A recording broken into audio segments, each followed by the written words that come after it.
नमस्कार, मैं हूं अमित कटोच। स्वागत है आपका आपके अपने चैनल एचपी अमित एजुकेशन में।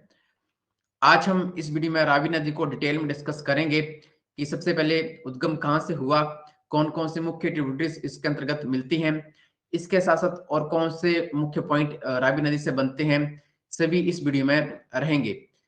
सबसे पहले हम इसका उद्गम देखते हैं कि ओरिजिन रावी नदी का कहाँ से होता है।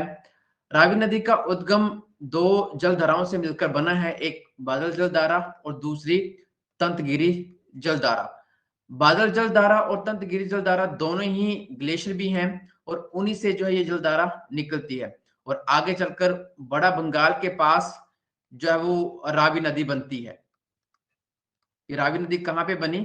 तो रावी नदी एक तो डिस्ट्रिक्ट कांगड़ा में बनी और किन 2 जलधाराओं से निकलकर उसका पानी आता है, तो बादल जलधारा और दूसरी तंतगिरी जलधारा। बड़ा बंगाल के पास ये दोनों जलधाराएँ मिलती हैं और रावी नदी का उद्गम होता है।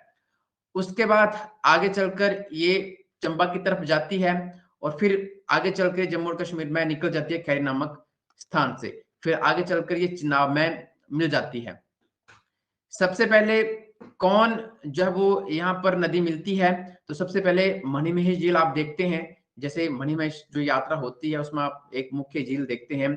जब आप मणिमहेश की यात्रा पे जाते हैं तो आपको साथ में एक नदी देखने को मिलती है। तो ये नदी बनी है कुप्ती नदी से और मणिमहेश नदी से और आगे चलकर ये जानी जाती है बुधहिल जलधारा के पास। हड़सर से हम मणिमहेश की तरफ जाते हैं तो वहीं पर ही इन दोनों नदियों का संगम होता है। तो हर्षद के पास कुप्ती मणिमहेश दोनों नदियां मिलती हैं और रावी में कहाँ पे मिलती हैं, तो रावी में ये खड़ामुख के पास मिलती हैं। तो खड़ामुख जगह है जहां पर कुप्ती और मणिमहेश आपस में मिलती हैं बुधिर जलधारा के रूप में। आगे चलकर जो नदियां रावी नदी में मिलती हैं वो है टुंडा नदी जो कि कलसुई के पास मिलती है और दूसरी चन्हेड़ नदी, तो ये भी कलसुई के पास रावी नदी में मिलती है। आगे बैरा स्यूल मोस्ट इंपोर्टेंट। बैरा अलग है, स्यूल अलग है। इसके साथ साथ और भी बहुत सी नदियां इनके अंतर्गत आकर मिलती हैं और चौरा नामक स्थान के ऊपर ये रावी नदी में मिल जाती हैं। बैरा स्यूल को थोड़ा सा डिटेल में डिस्कस करते हैं। बैरा स्यूल आप देख रहे हैं, बैरा अलग नदी है और स्यूल अलग नदी है। बैरा में मुलवास नदी मिलती है, सतरूढ़ी नदी मिलती है। दोनों ही कहाँ पे मिलती हैं? ये तरेला के पास मिलती हैं। नेक्स्ट बलसियो नदी। बलसियो नदी के अंतर्गत बहुत सी सहायक नदियां आती हैं, ज्यादा डीप हम नहीं चलेंगे, बट उसमें कौन सी मुख्य नदियां रहती हैं, तो वो है एंथन, चेहनी और गुलई। ये बलसई जो नदी है उसकी ट्रिब्यूटरीज हैं और आगे चलकर वीडियो नामक स्थान के ऊपर जो ये ब्यारा में मिल जाती हैं। तो मुख्य तौर पर ये जो बड़ी नदियां हैं मुलबास, सतरुंडी, बलसियो, तीस्ता, खोली, ये सारी ही किसकी सहायक नदी हैं? तो बैरा स्यूल नदी की सहायक नदी हैं। अलग अलग जगह पे ये आकर मिलती हैं और आगे चलकर दूसरी तरफ से स्यूल नदी भी आती है। स्यूल की भी कुछ मुख्य सहायक नदियां हैं जैसे जुवास, संगीणी, विद्रोह, बारी और ड्यू। ये सभी नदियां स्यूल में मिलती हैं और आगे चलकर ये जो बड़ी नदियां हैं जो कि रावी की सहायक नदी है बैरा और स्यूल, ये दोनों ही कंबाइन होकर चलती हैं और नीचे चलकर बैरा स्यूल के नाम से ये जानी जाती हैं। मुख्य तौर पर स्यूल के नाम से ये जानी जाती है। स्यूल का विशाल रूप इसे माना जाता है।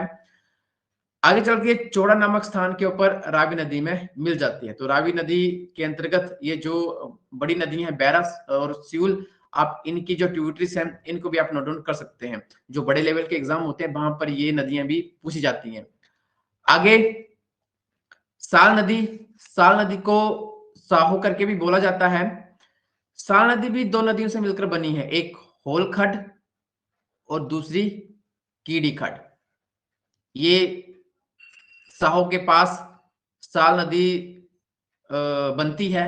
जिसे साहो के पास ये बनी है तो वो उसी के नाम के ऊपर इसका नाम साल खड पड़ा है और आगे चलकर चंबा के पास एक बालू नामक प्लेस पड़ता है, वहां पर ये रावी नदी में मिल जाती है। तो साल भी एक मुख्य ट्रिब्यूटरी है रावी नदी की। इसके आगे छतराड़ी रावी में मिलती है।